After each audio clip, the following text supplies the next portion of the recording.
क्योंकि बड़े सारे हमने अरेंजमेंट करने हैं इनकी शादी के। शुक्राना गुरुजी, थैंक यू सो मच गुरुजी। चलेगा आपका इतना सारा शुक्राना। मैं ना सोच रही थी, कह रही थी मैं इतने सत्संग शेयर करती हूँ, रोज सोचती हूँ क्या करूँ। गुरुजी अपने आप ही ना मन में डाल देते हैं सत्संग में बैठे बैठे आते आते ही। और 3-4 दिन से ही गुरुजी जब भी कुछ सत्संग शेयर करती हूँ तो वो थॉट दे देते हैं मन में। कल गई जहाँ पे, परसों गए, तो वो सत्संग में से ही ना संगत जी सत्संग बन जाते हैं। 2 मिनट का मैं आपसे शेयर करती हूँ। आज जो गुरुजी ने मुझे सुबह अमृत वेले में दिया थॉट, कल भी मैंने गुरुजी से पूछा, आज भी पूछा। मैंने कहा गुरुजी मेरे को एक बात नहीं समझ में आती है, आप किसी किसी जगह मुझे बार बार बुलाते हो, हर महीने बुलाते हो, और किसी जगह आप एक ही बार बुलाते हो और उस बंदे से मेरे को दोबारा मैसेज भी नहीं कराते हो, ऐसा क्यों है? और कोई कोई जगह पे तो जैसे अब अमृतसर में मंथली शुरू हो गया, अलवर वालों ने कहा हमारे यहाँ मंथली करो, और भी आंटी क्या होता है, सुशीला आंटी, जिनके यहाँ भी बार बार सत्संग होता है गुरुजी बुलाते हैं।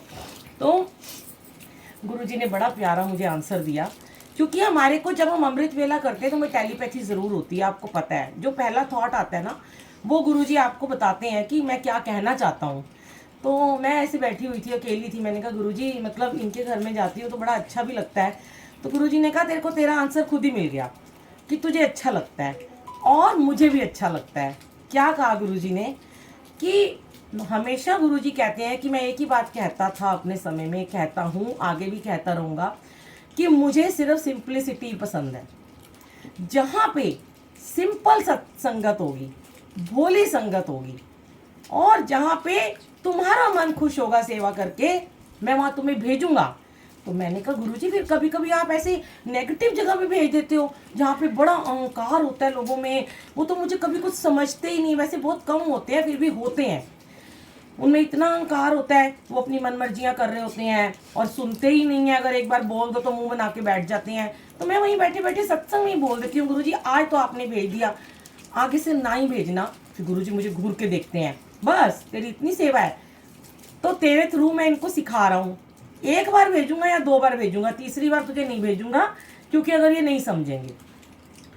तो शुक्राना कि गुरुजी ने इंदिरापुरम की आंटी ने जो संगत बुलाई है उनको सिंपल संगत का रूप दिया है कि आप सिंपल हो, आपके भाव सिंपल है, और गुरुजी को सिर्फ यही चाहिए। जहाँ आ गया चलाकी, जहाँ आ गया अहम भाव कि ये तो मैं कर रहा हूँ, ये संगत सारी मैं बुला रही हूँ, जहाँ मेरे में भी ये भाव आ जाएगा ना कि ये मैं बुला रही हूँ। आज की बात बताती हूँ, आंटी मुझे कहती हैं 3-4 महीने से ना आप मेरा जो सत्संग डालते हो उसमें बुलबुल आंटी नहीं लिखते हो, और हर जगह लोग लिखवाते हैं बुलबुल आंटी एंड सेवादार, तो अब क्यों नहीं लिखवाते हो? तो मैंने कहा कि मैं ये बात शेयर तो नहीं करना चाहती थी, पर आज से 3-4 महीने पहले मुझे ऐसा एहसास हुआ था। मैं नहीं मानती, हो सकता है मैं गलत हूँ, मैं कभी, हमेशा हम भी सही नहीं हो सकते। मुझे एहसास हुआ था कि यहाँ की थोड़ी सी संगत ऐसी थी जो कि हमारे जो हम रूल रेगुलेशन करते थे ना, वो उनको पसंद नहीं करते थे, तो उन्होंने थोड़ा कम कर दिया था आना। मैं भी चेहरे तो हर महीने देखती थी। तो एक बार मैंने मैसेज में नाम ही नहीं लिखा, मैंने कहा आंटी कहती लिखो, मैंने कहा नहीं आज रहने दो, ऐसे ही बुला लो आप। मैंने देखा कि वो जो संगत, जब मेरा नाम नहीं लिखा था वो आ गए, जो 2 महीने से नहीं आ रहे थे। तो फिर मुझे गुरुजी ने ये दिखाया, एहसास करा इतने खुली आंखों से कि कुछ संगत होती है वो तुम्हें पसंद नहीं करती, लेकिन उसी समय गुरुजी ने ये कह दिया था कि यहाँ की क्लास को भी मैं 100 में से 100 नंबर दूंगा, और वो बड़ी जल्दी दिन आएगा। वो जो तुम्हारे को इग्नोर करते हैं, तुम्हारा मजाक उड़ाते हैं जब तुम सेवा में खड़े होते हो, इसीलिए गुरुजी कहते हैं कि मैं लाखों में से सिर्फ मुट्ठी भर संगत को चुनता हूँ और उनकी धीरे धीरे छटाई कर देता हूँ। वो नहीं नजर आए मुझे चेहरे दोबारा, पर गुरुजी हमें बुलाते रहे यहाँ सेवा में। तो क्या उन्होंने देखा कि क्योंकि मेरा यहाँ भाव सिर्फ सेवा करने का था, मुझे इनसे कोई अपना रिलेशन नहीं बनाना। पूछो आंटी से, हम पूरा महीना बात तक नहीं करते। ये सुबह मुझे जय गुरुजी लिखती है, मैं इनको लव यू जय गुरुजी शुक्राना गुरुजी अमृत वेले में, बस दैट्स ऑल। इन्हें पता है मैं बहुत बिजी हूँ, मैं बात ही नहीं, फ़ोन ही नहीं उठाऊंगी, और ये करती भी नहीं है, इतनी प्यारी हैं। यही गुरुजी ने हमें सिखाया है कि जब भी किसी सत्संग में जाते हो वहाँ पे रिलेशनशिप नहीं करनी है, वहाँ सिर्फ गुरु महाराज के लिए जाना है। और जो यहाँ संगत नहीं आती थी, मैं तो कहती हूँ उनकी सहेलियाँ उन्हें मैसेज दो कि तुम किसी सोनिया आंटी और बुलबुल आंटी के लिए नहीं जाते हो। जिस दिन तुम्हारे मन में ये भाव आ गया कि तुम गुरुजी के लिए जाते हो, उस दिन तुम्हारा संगत सत्संग में आना सफल है, वरना कोई फायदा नहीं है। आप क्या सोचते हो कि हम इग्नोर करेंगे और हम किसी ऐसी जगह जाएंगे, क्या पता आपको वहाँ पे मेरे से भी ज़्यादा स्ट्रिक्ट सेवादार भी खड़ी मिल जाए, अंकल खड़े मिल जाए, वहाँ भी छोड़ दोगे जाना। कहीं और आपको कोई डिसिप्लिन सिखाएगा, वहाँ भी छोड़ दोगे जाना। सत्संग ही छोड़ते रहोगे। पाना क्या है जीवन में? गुरु को पाना है। अब गुरु को तो हम पा नहीं रहे हैं, दुनियादारी निभा रहे हैं, दुनिया को दिखावा कर रहे हैं कि भाई मुझे इसकी बात नहीं पसंद, मुझे उसकी नहीं पसंद। बार बार कहते हैं सेवादार जब खड़ा होता है सेवा में, वो अपनी मर्जी से नहीं बोलता। कुछ होते हैं इक्के दुक्के कि जो सेवा को भी अहम के रूप में लेते हैं, पर गुरुजी उनको सेवा से हटा देते हैं। मैंने तो बहुत देखा, मेरी जीवन के एक्सपीरियंसेस हैं।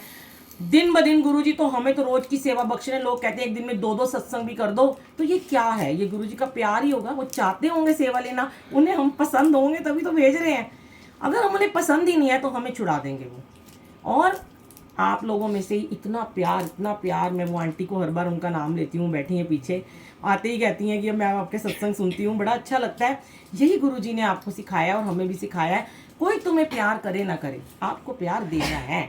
अब अगर एक बार किसी के मन में मेरे लिए कोई बुरा ख्याल आ भी गया तो क्या हो गया? मैं भी तो इंसान हूँ, मुझसे भी गलतियां हो सकती हैं, भगवान थोड़ी ना हूँ। आपको पति होता है अपना, बच्चे होते हैं, उन्हें माँ की हर चीज़ पसंद नहीं होती। 100 में से उनको 70% चीज़ें पसंद होती, 30% आपके विचार मेल नहीं खाएंगे। तो क्या अपने बच्चों को छोड़ देती है माँ? तो क्या बच्चे अपनी माँ को छोड़ देते हैं? नहीं छोड़ते ना। तो ऐसे ही हम गुरु की संगत हैं। अगर आपको किसी सेवादार की बात नहीं पसंद आ रही है, सेवादार की बात को आप नहीं फॉलो करना चाहते, मत करो, पर सत्संग में जरूर आया करो। वो सत्संग गुरु महाराज ने कराया, हमने नहीं कराया, इन्होंने नहीं कराया। वो तो एक जरिया बनाया सेवादार चुनने का और इनको सत्संग अरेंज करने का। तो बहुत सारे लोग सत्संग कराते हैं और बहुत सारे लोग जगह जगह जाते भी हैं। पर शुक्राना मेरे मालिक का, जब मैं सत्संग ख़त्म करती हूँ तब लोग जब मुझे कहते हैं गले से लगा कि आंटी हमने ऐसा डिसिप्लिन नहीं देखा, तो मैं गदगद हो जाती हूँ। मेरे को लगता है मेरी सेवा आज सफल हो गई। हम सब की सेवा सफल है, हमारे सेवादारों की, हमारी और आप सबकी, क्योंकि असली सेवा तो आपने करी है। हम तो मजे से घूम रहे हैं, कभी चाय दे रहे हैं, कभी पानी दे रहे हैं, हमारे घुटने दर्द भी नहीं हो रहे, इधर जा रहे हैं उधर जा रहे हैं, लंगर प्रसाद दे रहे हैं। आप तो बैठे हो टिक के एक जगह पे, कब से बैठे हो? देखो कितनी बड़ी तपस्या करते हो। गुरुजी आपके तपस्या को फल लगाते हैं, हमें नहीं लगाते हैं। वो पहले आपको ब्लेस करते हैं। तो कभी भी किसी सत्संग में जाओ, ना घर देखो, ना द्वार देखो, ना नंबर देखो, ना चेहरा देखो, ना नाम देखो, सिर्फ गुरु का नाम देखो, जय गुरु जी बोलो। आपको वो पसंद नहीं है ना, नहीं है, आपको वो सोनिया पसंद नहीं है, आपको बुलबुल आंटी पसंद नहीं है, आपको प्रीति आंटी पसंद नहीं है, आपको सपना आंटी पसंद नहीं है, कोई आपको पसंद नहीं है ना, आंखें बंद करके बैठ जाओ, ध्यान गुरु के चरणों में। हम नापसंद क्यों करते हैं? क्योंकि हम इंसान को देख रहे होते हैं। जिस दिन हम गुरु महाराज के चरणों में और उनके चोले में और उनकी सुंदर सुंदर फूलों में ध्यान लगाएंगे ना, हमारा ध्यान उस बंदे की तरफ जाएगा ही नहीं जिसको हम नापसंद करते हैं। अब कई बार हमारी फैमिली में ऐसे लोग होते हैं, रिश्तेदारी में होते हैं, दरानी जेठानियाँ होती हैं, कोई थर्ड पर्सन भी होता है, वो हमें शादी में बुलाता है, हमें पता है इसके घर शादी में जाके लड़ाई होनी है, क्लेश होना ही होना है, इसने दारू पी के हंगामा करना है, सबका मूड खराब करना है, तो भी हम उसके घर शादी में जाते हैं।